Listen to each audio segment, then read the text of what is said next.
What's up, guys? Welcome to another video. What we're going to be doing now, this series is going to be a review video. I was kindly sent one of these pretty nifty little devices. I've had a little bit of time to kind of play around with it before I showed it to y'all, but by icstation.com. Link is down below in the description, as well as I'm sure you saw it in the opening banner. These guys wanted to send me one of these things to check out, and what it basically is this is a 20-watt voltage regulator, essentially. Very nice construction. Looking at it, looks like it has a little LCD readout, so you can see what the voltage is on your output. It's got a little in and an out.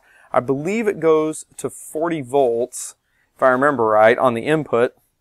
And then the output, it's got a little voltage regulator on it that will regulate the output. It's set by this little, let's see if I can get a zoom in of this little potentiometer right here, this little trim pot. Also has an LED and a switch. What that's for is you can check your input voltage by pushing this little button, and it'll change the display between the two. Either it'll display the input voltage or it'll display the output voltage by pushing this little button. It's kind of a push down on, push up, push again off button, and then you got this little red LED here that illuminates when you're reading the primary voltage, I guess. So let's go ahead and flip this little guy over. Let's see if I can zoom in a little more, and we'll take more of a look at her. So it looks like we got quite a few little ICs going on here. I don't know how close I can get, as far as lighting wise goes. I may have to let me see if I can move my light over here and get a little more light on this little guy so we can better see him. All right, that's a little better.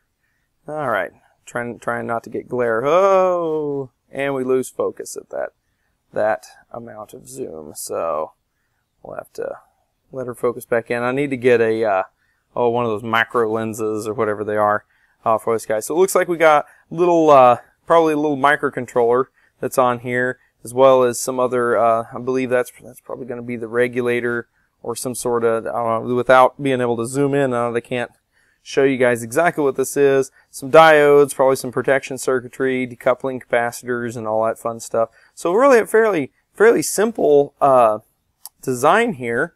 And then, of course, on the top, we've got a, looks to me like it's probably like a inductor of some sort. So I'm guessing this is probably a switching power supply, one of the little switchers that you can get, switching mode power supply. So it's got the little external inductor, I believe.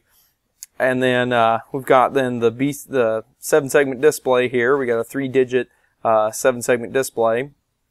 Also got that little LED. And then on up button, I like how they put the little standoffs on it, so it kind of stands up on its own here. Now another thing that would be cool about this thing is that you can take these standoffs off and mount it into something.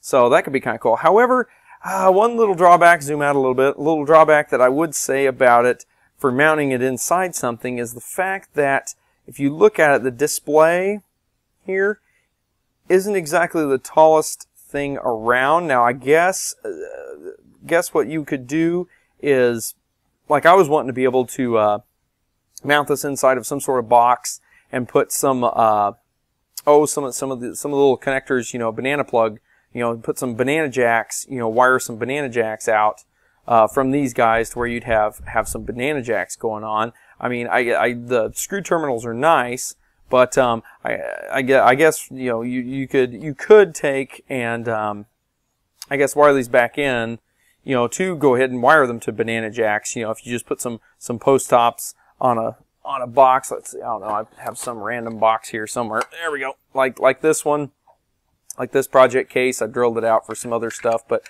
basically you get the idea.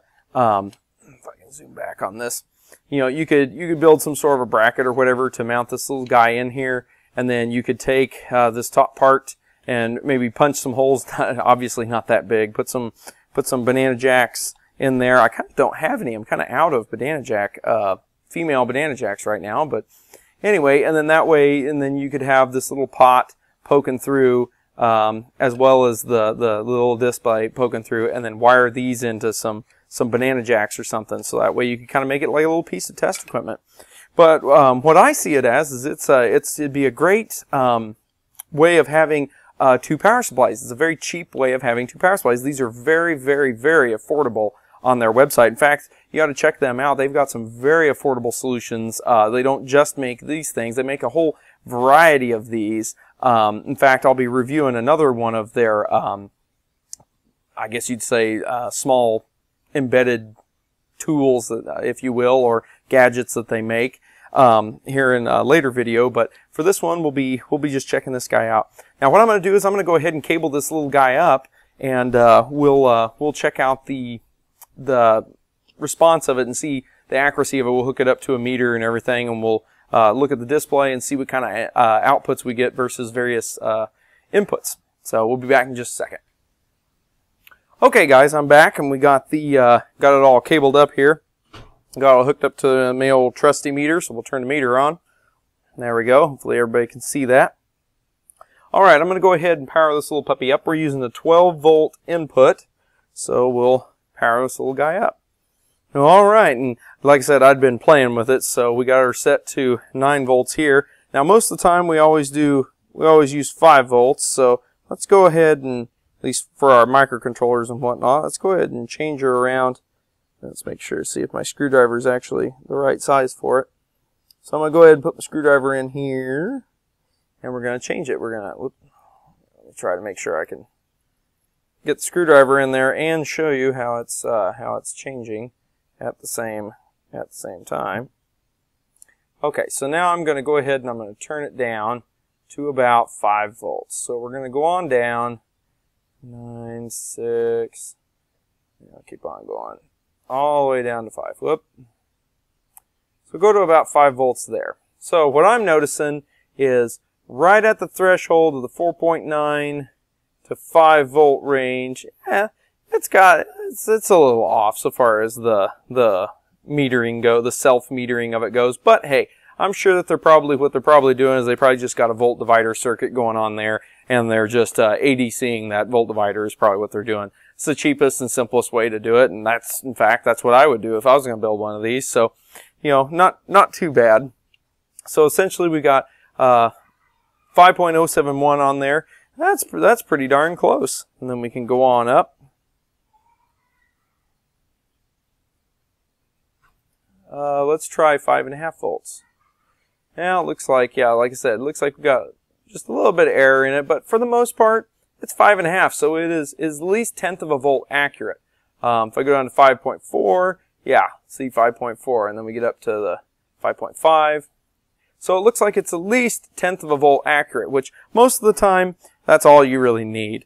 What's excellent about this is that this little guy is like another power supply, essentially. You got your main power supply you'll be using, but 20 watts, that's pretty decent considering if you're doing 5 volts and assuming 100% efficiency, and probably with a switcher. I'm not going to put a scope on it, but I bet you with a switcher, it's probably going to have at least 80-90% efficiency, and then depending on loading it. I don't have a programmable load, otherwise I would put the load on it and we'd load it and everything and see how its performance would be and what its efficiency would be once you start loading this thing, because I'm sure once you start getting around full load, you'll start getting a little bit more ripple and whatnot, and you'll also lose a little bit of efficiency when you're doing that. So we'll check. We could check that out in a later video, because I think what I'm going to do is probably at some point we'll build an electronic load, just because they're so expensive. So it's just crazy.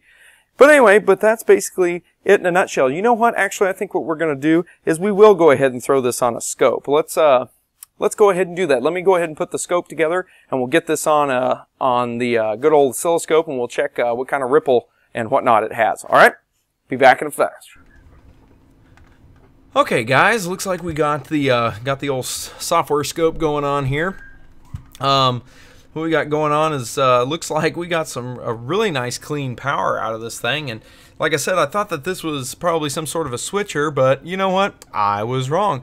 After looking at the chip that they're using, let me bring this over here, is made by this MPS, and it's an MP2307. It is a buck regulator, basically. It's a step-down converter, which I guess I should have known by them calling this whole thing a step-down converter, but you know, never know how stuff is made. So no, they've done some quality in this guy.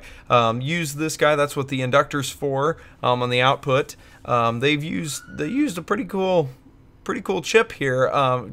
Does a wide range of voltages. Provides 3 amps of continuous load current over a wide operating range of voltage. Yada yada yada. So no, this is pretty good little guy. And like I said, we're looking back at the scope here. This is live. It's on right now. And I see no ripple whatsoever when I change all the way down to 1 microsecond per division here, and all the way back up to, like, I don't know, 100 milliseconds per division. Hardly see any ripple, so that is very good. It looks like it's good, clean, stable power. What I'm going to do now is I'm going to do a single shot, and we'll see what the power up looks like on this guy. Now, I have done this before, so I know kind of where to set the range, but let's go ahead and go to single shot mode, okay, for right now. And I'm going to pause for just a second to get everything all set up. So, okay, all right, I got everything's all put together back up where on my workbench. So we got her in single shot mode. So what I'm going to do is I'm going to go ahead and pull the plug on it. Or, I guess, plug it back in. So, that was me pulling the plug on it. So it looks like it's got pretty good, let's see if I can zoom in here. I don't know if I can. If I can. Oh my gosh, that's way too much. Whoa, hello. Wow. There we go. All right. So, looks pretty good. Of course, I mean, this is also a software scope, so, you know, it's going to take a little bit.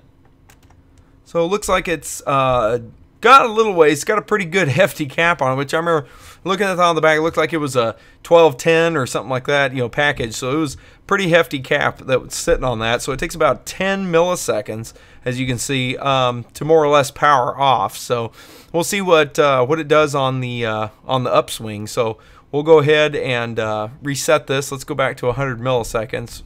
Oops, milliseconds, not microseconds. Go back to that range, and we'll try this again. We'll hit it again and see what happens. Let's power it up.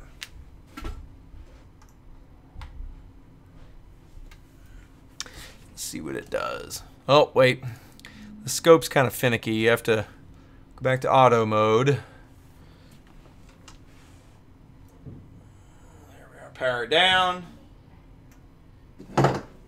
We'll kick it back over here to single shot mode so we can take basically a snapshot of it. Put it into weight.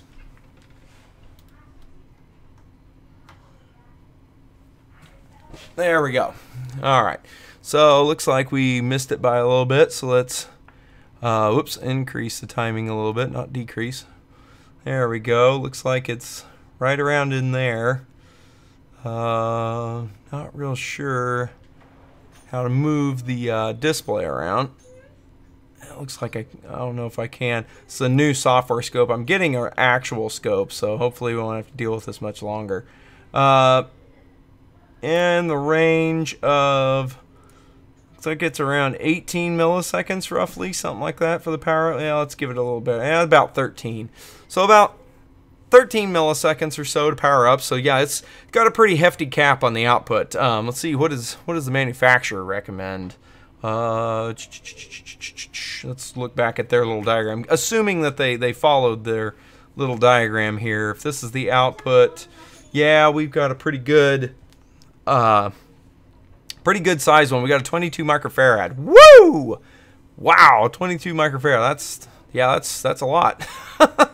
So okay, yeah, we got pretty hefty. If they did in fact use that, if they did put that in, so we got we got a pretty hefty cap on the end of it, so it's not going to be super fast on power up. But then again, like I said, if you're going to use this as just an extra benchtop power supply, who cares? You know, if you're actually using this in a product or something, then you might want to be aware of that it does take a little bit to turn on and take a little bit to turn off due to that output cap.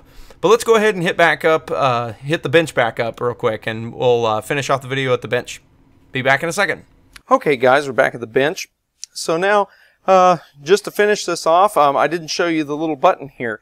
Just realized that I didn't do that. So basically, like I said, you can check your input voltage on this little screen with the push of this little button. So if I push this little button, it's going to turn on our little LED, and it's going to tell us what our input voltage is, and that's exactly what I have our power supply more or less set to, is about 12 volts. So like I said, you push that button and it switches between input and output. All in all, I think this is great. This is fantastic, and especially for the price. If you look it up on their website, like I said, I'll put a link in the description below. I think this thing is fantastic. It's actually pretty darn cool. I think I will use the crud out of this little guy.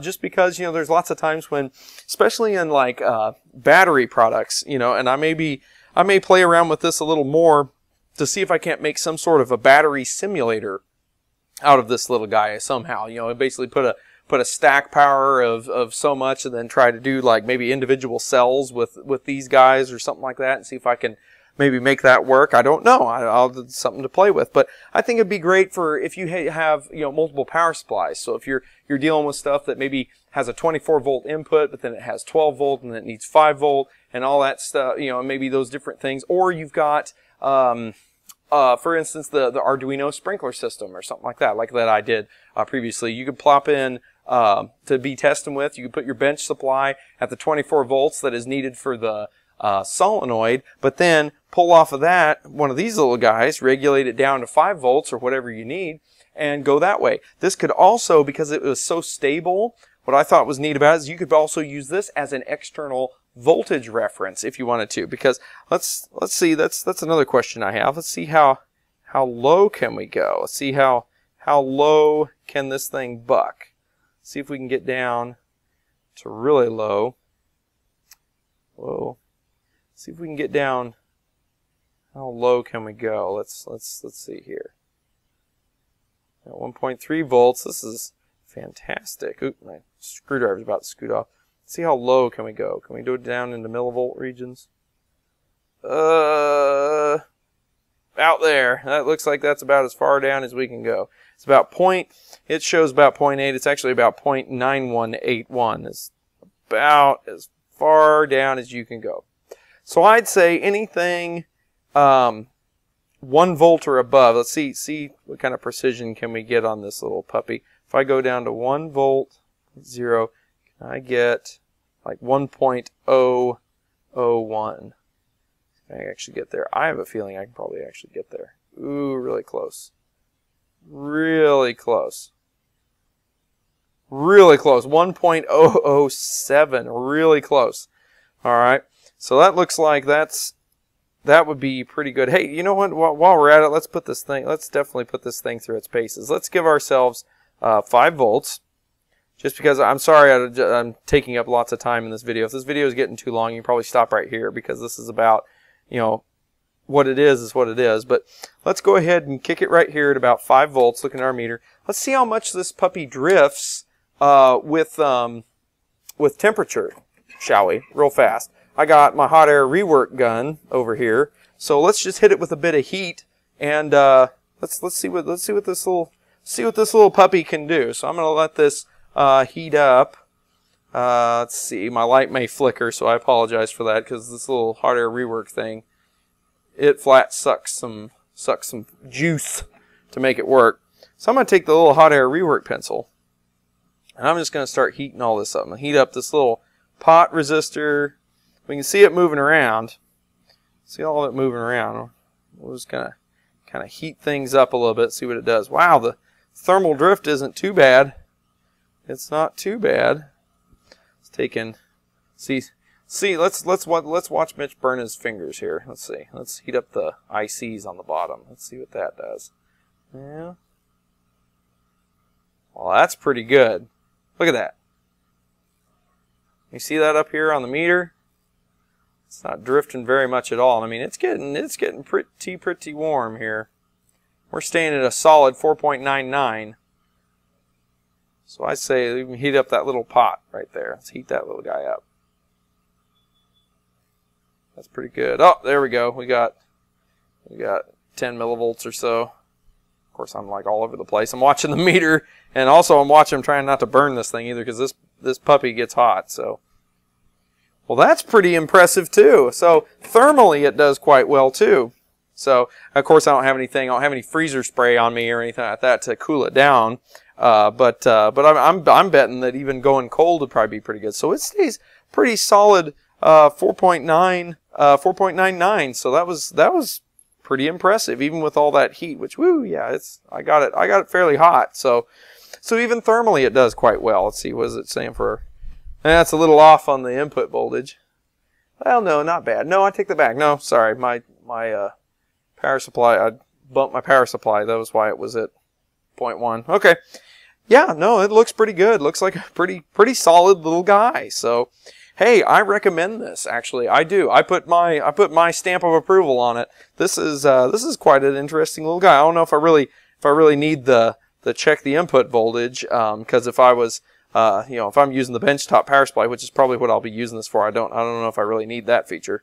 But I don't know, in certain circumstances, if you're using this actually in some sort of contraption that you've designed, maybe it'd be definitely good to know to have a nice little onboard meter to meter your input voltage. You know, that would be definitely a good thing for troubleshooting if you're, to put this in between your input to your circuit or something. That would be a nice troubleshooting. So I could see where you could use it. Like I said, for me, I probably wouldn't use it too much because I'm using the benchtop power supply. But like if you spliced up a wall wart or something, you're plugging like a 24 volt, fixed voltage wall wart or something like that into this guy, and you wanted to see, is it really putting out the 12 volts or not? You can just hit that little button right there, and it'll tell you. So that's pretty cool. As you can see, it kind of drifting around. I don't know if that's this or the power supply. I think it might be the power supply is drifting around on me.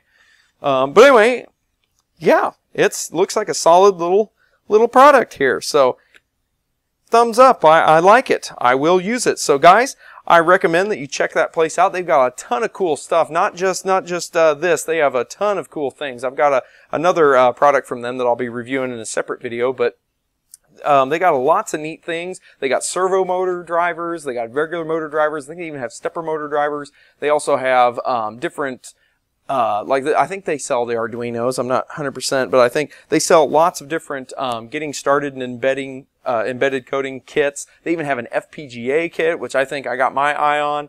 They have RF stuff. They got all kinds of really cool kits and stuff that you can build things out of, whether it's a real basic kit where it's just giving you one function or two, or to a whole development kit. So I'd check these guys out, icstation.com. Check that out down below in the links. And yeah, I'll also throw the link in for this little guy to take you straight to him on their website, but I'll throw their main link in as well.